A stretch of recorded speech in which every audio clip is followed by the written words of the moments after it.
السلام علیکم، میں امداد سمرو۔ پاکستان کی سیاست میں پھر لیک آڈیو اور ویڈیو کا دور واپس آ گیا ہوا ہے۔ سیاست آڈیوز اور ویڈیوز کے گرد گھوم رہی ہے۔ مریم نواز کی ویڈیو ہے جس پر طوفان سا مچا ہوا ہے، اور آڈیو ہے گورنر سندھ کامران ٹیسوری کی۔ متحدہ قومی موومنٹ کے مصطفیٰ کمال کی آڈیو کے بعد گورنر سندھ کی آڈیو آ گئی ہے، اور جس میں وہ باقی باتیں تو کر ہی رہے ہیں، لیکن وہ مسلم لیگ نون کے اوپر سیدھا الزام لگا رہے ہیں کہ مسلم لیگ نون کے پاس جو مینڈیٹ ہے وہ 2% جعلی ہے۔ اگر ہمارے پاس 100% جعلی ہے تو مسلم لیگ نون کے پاس 200% جعلی مینڈیٹ ہے۔ کیوں گورنر کامران ٹیسوری، ٹھنڈے مزاج کے آدمی، اتنا غصے میں کیوں تھے؟ کیا کہہ رہے تھے اپنا رابطہ کمیٹی کو؟ ڈیمانڈز کیا ہیں اور ان کے ساتھ ہونے کیا جا رہا ہے؟ وہ کیا فورسی کر رہے ہیں جس کی وجہ سے وہ پریشان بھی ہیں اور صف بندی کرنے کی بھی کوشش کر رہے ہیں، اور یہ تسلیم بھی کر رہے ہیں کہ ہمیں ووٹ نہیں پڑا، ہمیں پی ڈی ایم کا ساتھ دینے کی وجہ سے لوگوں نے مسترد کر دیا۔ پچھلی بار 7 سیٹیں ملی تھی، اس بار تو وہ بھی نہیں ملی۔ یعنی وہ جو 100% جعلی مینڈیٹ کو وہ ایک طرح سے تسلیم کر رہے ہیں۔ مبینہ طور پر یہ کہا جا رہا ہے، ان کی آڈیو ہے، لیکن کیونکہ مصطفیٰ کمال بھائی جو ہیں وہ اعتراف کر چکے ہیں کہ ان کی جو گفتگو جو باہر آئی ہے، وہ جو میٹنگ کے اندر رابطہ کمیٹی کی، وہ ٹھیک تھی۔ وہ کیوں ٹھیک تھی اور وہ کس نے لیک کی تھی، اس پر انہوں نے انکشافات کیے ہیں، اس پر آگے چل کر بات کرتے ہیں۔ لیکن ایک اور معاملہ بھی چل رہا ہے ساتھ ساتھ، اور وہ ہے مخصوص نشستوں کا، تحریک انصاف کا، بلکہ سنی اتحاد کونسل کا۔ سنی اتحاد کونسل نے کہہ دیا کہ ہمیں نہیں چاہیے بھائی، ہمیں مخصوص نشستیں نہیں چاہیے، ہم نے الیکشن لڑائی نہیں تو ہم کیوں کلیم کریں۔ خط الیکشن کمیشن کو لکھ دیا۔ وہ خط آج چیف الیکشن کمشنر صاحب نے بیرسٹر علی ظفر کے حوالے کیا کہ یہ دیکھ لیں، تو انہوں نے کہا کہ مجھے تو نہیں پتا اس طرح کے خط کا، لیکن باہر آ کر علی ظفر نے کہا کہ اس خط کا کوئی اثر نہیں پڑے گا، کوئی تعلق نہیں ہے اس کیس کے ساتھ، حالانکہ بہت گہرا تعلق ہے۔ بہرحال الیکشن کمیشن نے مخصوص نشستوں والے معاملے پر فیصلہ کر لیا محفوظ۔ اس پر ہم اگلے ویلاگ میں بات کریں گے، تفصیل کے ساتھ بات کریں گے۔ میں نے اس سے پہلے والے ویلاگ میں لوٹ سیل بتا دی تھی آپ کو کہ کیا ممکنات ہیں، کیا ہو سکتا ہے۔ یعنی پیپلز پارٹی اور مسلم لیگ نون اور جے یو آئی اور ایم کیو ایم حصہ بٹور سکتی ہیں ان سیٹوں پر جو اگر پی ٹی آئی آزاد حیثیت میں اپنے ارکان کو میدان میں نہ اتارتی، کسی پولیٹیکل پارٹی کے بینر تلے، جھنڈے تلے انتخابات میں اتارتی اور مخصوص نشستوں کی فہرست ہوتی، تو پھر وہ پی ٹی آئی کے پاس جاتے۔ تو بہرحال اس پر اگلی ویڈیو۔ لیکن ابھی جو تہلکہ خیزی ہے آڈیوز اور ویڈیوز کی، وہ بڑی مزیدار ہے، بڑی دلچسپ ہو گئی ہوئی ہے۔ متحدہ قومی موومنٹ پر بعد میں آتا ہوں۔ پہلے مریم نواز صاحبہ پنجاب کی وزیر اعلیٰ، اور پہلے 2 دن تو وہ بہت زیادہ ایکٹیو رہیں، نظر آیا، اور اگر یہ ٹیمپو انہوں نے برقرار رکھا تو نو ڈاؤٹ وہ جو کہا جاتا ہے کہ اس وقت مسلم لیگ نون کا سروائیول جو ہے اور مسلم لیگ نون کے مستقبل کا تعلق براہ راست مریم نواز کی پرفارمنس پر ہے۔ اگر مریم نواز کی پرفارمنس اچھی ہوئی تو مسلم لیگ نون کی ڈوبتی ہوئی کشتی بھنور سے نکل جائے گی، منجھار سے نکل جائے گی، کنارے لگ جائے گی، بلکہ وہ کشتی بڑی ہو کر بیڑا بن جائے گی۔ لیکن اگر مریم نواز صاحبہ نے پرفارم نہ کیا تو بھنور میں پھنسی رہے گی، ڈوب جائے گی۔ اس کے بعد مسلم لیگ نون کے لیے کہا جاتا ہے کہ مسلم لیگ کاف۔ لیکن مریم نواز جس طرح ایکٹیو ہو رہی ہے، شاید ان کو بھی اندازہ ہے، اور ظاہر ہے ہر سیاستدان آگے سے آگے کی سوچ رہا ہوتا ہے، تو کوئی بھی جان کر تو اپنے آپ کو نہیں ڈبوتا۔ اہلیت کا مسئلہ ہوتا ہے، صلاحیت کا مسئلہ ہوتا ہے۔ کوشش تو عثمان بزدار نے بھی کر رکھی تھی کہ وہ بھی پرفارم کرے، لیکن ان کے اندر صلاحیت نہیں تھی، اہلیت نہیں تھی، نااہل تھے، نالائق تھے، نہیں کچھ کر سکے۔ پیسے بنا سکتے تھے، انہوں نے بنا لیے۔ لیکن وہ پی ٹی آئی کے لیے کوئی پنجاب میں پرفارم کر جاتے، اور پھر کوئی یہ سوال نہ اٹھاتا کہ عمران خان اگر میرٹ کی بات کرتے ہیں تو کیا آپ کا میرٹ یہ تھا، پھر یہ سوال نہ اٹھتا۔ لیکن بہرحال تو مریم نواز صاحبہ جو ہیں وہ انہوں نے پہلے 2-3 دن جس طرح ایکٹیو ہوئی ہیں، اس سے نظر آ رہا ہے کہ وہ بہتر پرفارم کر سکتی ہیں۔ بہرحال اب جب بندہ کوئی کام کر رہا ہوتا ہے تو پھر ظاہر ہے جو کام ہی نہ کرے تو اس کے لیے تو باتیں نہیں ہوتی، جو کام کر رہا ہوتا ہے اس کے لیے باتیں ہوتی ہیں۔ کیا ہوتا ہے وہ ہم سندھی میں کہتے ہیں اٹو ملدے لڑی چھوتی، آٹا گوندتے ہوئے ہل کیوں رہی ہو، مطلب بہانہ نہیں ہوتا نا۔ تو پھر یہ بہانہ بھی ہوتا ہے کہ خاتون جو ہے آٹا گوندھ رہی ہیں اور شوہر جو ہے وہ پڈے باز ہے، وہ یہ اعتراض اٹھاتا ہے کہ جی آٹا گوندھ رہی ہو اور ہل کیوں رہی ہو آٹا گوندھتے ہوئے۔ تو اعتراض کرنے والے تو پھر اعتراض کر ہی لیتے ہیں۔ تو ابھی فی الحال مریم نواز صاحبہ کے متعلق کچھ اس طرح کا اعتراض سامنے آیا ہے۔ وہ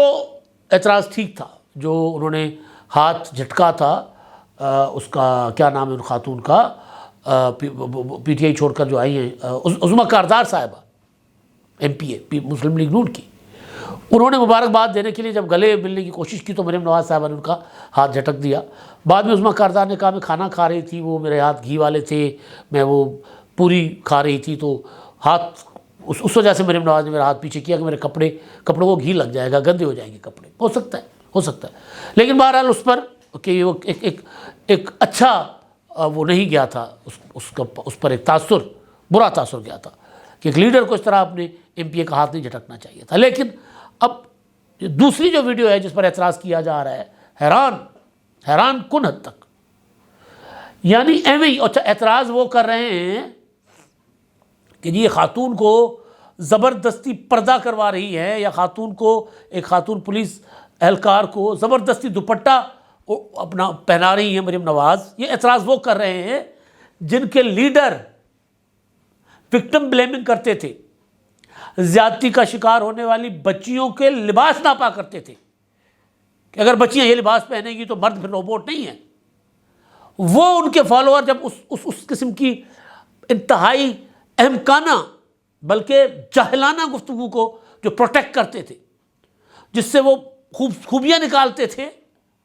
وہ آج مریم نواز کے ایک انتہائی ایک ہوتا ہے نا جو شفیق جیسچر کو وہ کچھ اور معنی پہنا رہے ہیں۔ عجیب و غریب قسم کے لوگ۔ ہمارا معاشرہ ظاہر تقسیم معاشرہ ہے یہاں پر، لیکن اب ہوا یہ ہے کہ مریم نواز جو ہیں وہ گئی کل سیف سٹی کنٹرول روم دیکھنے، وزٹ کیا انہوں نے، IG بھی ساتھ تھے، ان کی اپنی ٹیم بھی ساتھ تھی، وہاں پر مختلف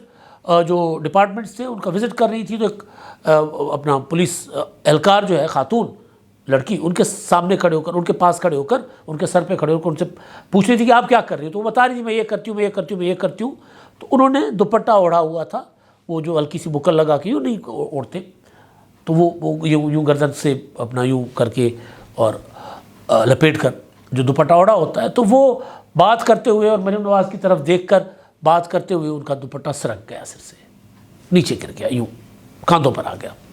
تو مریم نواز نے نوٹس کیا کہ دوپٹہ پہن کے بیٹھی ہوئی تھی، دوپٹہ سرک گیا ہے، تو انہوں نے دوپٹہ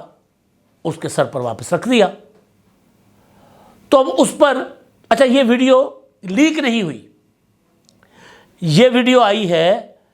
اپنا مریم اورنگزیب صاحبہ نے اپنے ٹویٹر ہینڈل پر، ایکس کے ہینڈل اس پر اکاؤنٹ پر شیئر کی ہے، آفیشیل جاری کی گئی ہے، اور پوری ویڈیو ہے، مختلف حصوں میں ہے۔ وہ جو ایک حصہ ہے جس میں صرف یہ دیکھا جا سکتا ہے کہ وہ دوپٹہ ہلکا سا یہاں سے یہاں پہ آ گیا، اور اس کے بعد مریم نواز صاحبہ نے تھوڑی دیر کے بعد وہ دوپٹہ اس بچی کے سر پہ اوڑھ لیا، دوبارہ پہنا دیا اس کو۔ اچھا اب اس کو کہا جا رہا ہے کہ جی یہ زبردستی خاتون کو کے سر پر دوپٹہ پہنانے کی کوشش کرنی مریم نواز۔ پوری ویڈیو بتا رہی ہے کہ اس اہلکار نے پہلے سے دوپٹہ اوڑھا ہوا تھا۔ پھر باہر بیٹھے ہوئے افلاطون ایک بیٹھے ہوئے ہیں باہر، ڈاکٹر شہباز گل، انہوں نے ایک ویڈیو رکھی مریم نواز صاحبہ کی، اپنا یہ خاتون پولیس اہلکار کو دوپٹہ اوڑھاتے ہوئے، اور یعنی دوپٹہ واپس ان کے سر پہ رکھتے ہوئے، اور مریم نواز صاحبہ کی صاحبزادی مہرو وہ جب گورنر ہاؤس میں آتی ہیں حلف برداری کے لیے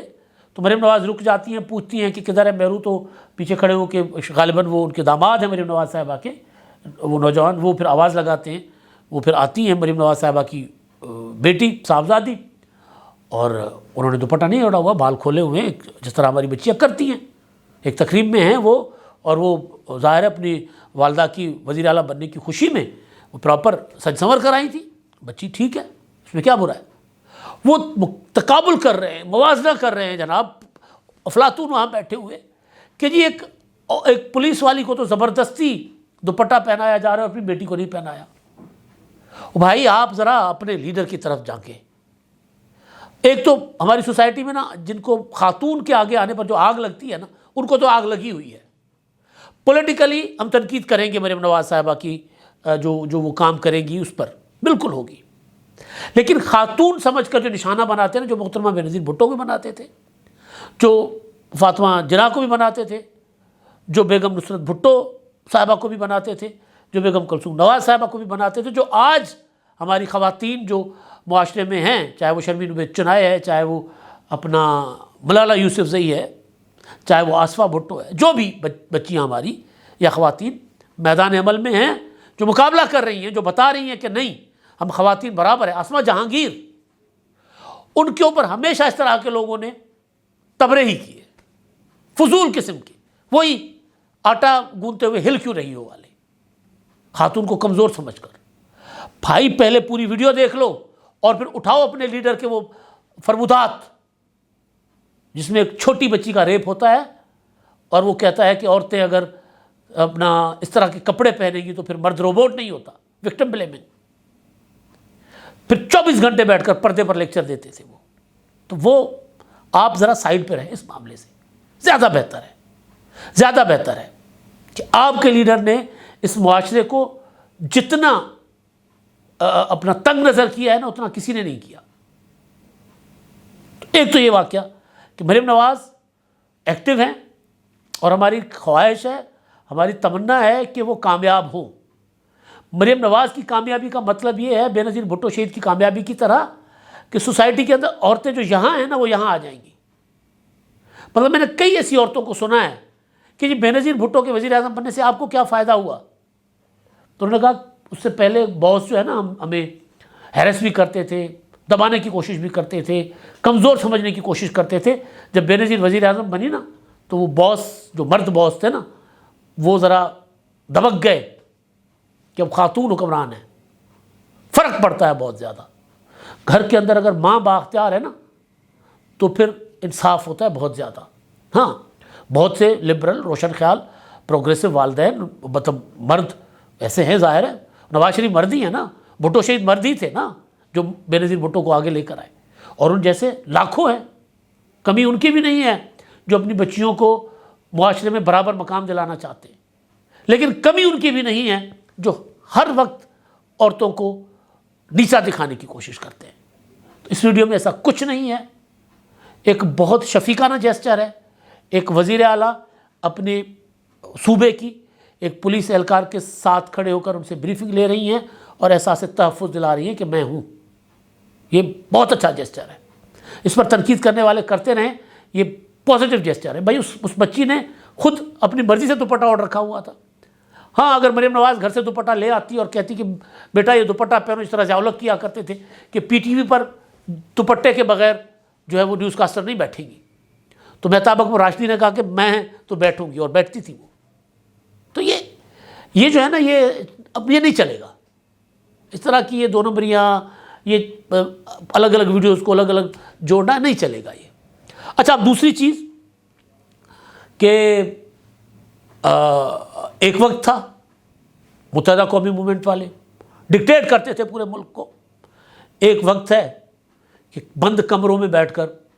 دکھڑے رو رہے ہیں اپنے۔ کل مصطفیٰ کمال کی گفتگو سامنے آئی تھی کہ جی وہ مسلم لیگ نون والے کہہ رہے ہیں کہ جی پیپلز پارٹی والے ہمیں یہ کہہ رہے ہیں کہ ہمیں متحدہ والوں کی ضرورت نہیں، ہمارا نمبر پورا ہے، ویسے بھی متحدہ والوں کا 100% مینڈیٹ جعلی ہے، اپنی بریفنگ دے رہے تھے بیچارے۔ اس کے بعد وہ باہر آئی تو مصطفیٰ کمال نے کہا کہ بالکل جی میری ہے، ہم تو ڈھونڈ رہے تھے کون یہ ہماری میٹنگز کی گفتگو ریکارڈ کر رہا ہے، ویڈیوز اور آڈیوز بنا رہا ہے، تو پتہ چل گیا کہ لندن کے لوگ ہمارے درمیان بیٹھے ہوئے ہیں، تو ہم نے وہ پکڑ لیا بندہ۔ تو پکڑ لیا ہوگا، لیکن پھر گورنر ٹسوری صاحب کی مبینہ طور پر ایک آڈیو آ گئی منظر عام پر، اس میں باقی باتیں تو اپنی جگہ، وہ کہہ رہے ہیں کہ جی پیپلز پارٹی والوں نے صدر بھی لے لیا، 2 گورنر بھی لے لیے، چیئرمین سینٹ بھی لے لیا، ڈپٹی اسپیکر بھی لے لیا، سب کچھ لے لیا، لیکن پیپلز پارٹی چاہتی ہے کہ گورنر متحدہ کا نہ ہو، اگر متحدہ کا ہو بھی تو وہ ہو جو پیپلز پارٹی چاہتی ہے۔ اور پھر وہ کہتے ہیں جی مسلم لیگ نون والے کہتے ہیں پیپلز پارٹی والے کہہ رہے ہیں کہ جی آپ کا مینڈیٹ 100% جعلی ہے، تو ٹسوری صاحب کہتے ہیں ہم نے ان کو کہا کہ ایسے بھی ہیں، ایسی جماعت بھی ہے جس کا مینڈیٹ تو 200% جعلی ہے، کہتے ہیں میرا اشارہ ان کی طرف یعنی مسلم لیگ نون والوں کی طرف تھا۔ تو کہہ رہے ہیں کہ جی ہمیں سزا ملی ہے پی ٹی آئی سے الگ ہو کر پی ڈی ایم حکومت کا ساتھ دینے کی، عمران خان کی حکومت گرانے کی، پہلے ہمیں 7 سیٹیں ملی تھی، اب تو ہمیں لوگوں نے ووٹ ہی نہیں دیا۔ گویا وہ اعتراف کر رہے ہیں کہ جو 17 نشستیں متحدہ قومی موومنٹ کو قومی اسمبلی کی ملی ہیں وہ واقعتاً جعلی ہیں، 100% جعلی ہیں، کیونکہ الیکشن سے پہلے کراچی بتا رہا تھا، حیدرآباد بتا رہا تھا کہ متحدہ کا ووٹ نہیں ہے، متحدہ پاکستان کا نہیں ہے ووٹ۔ وہاں پر کراچی میں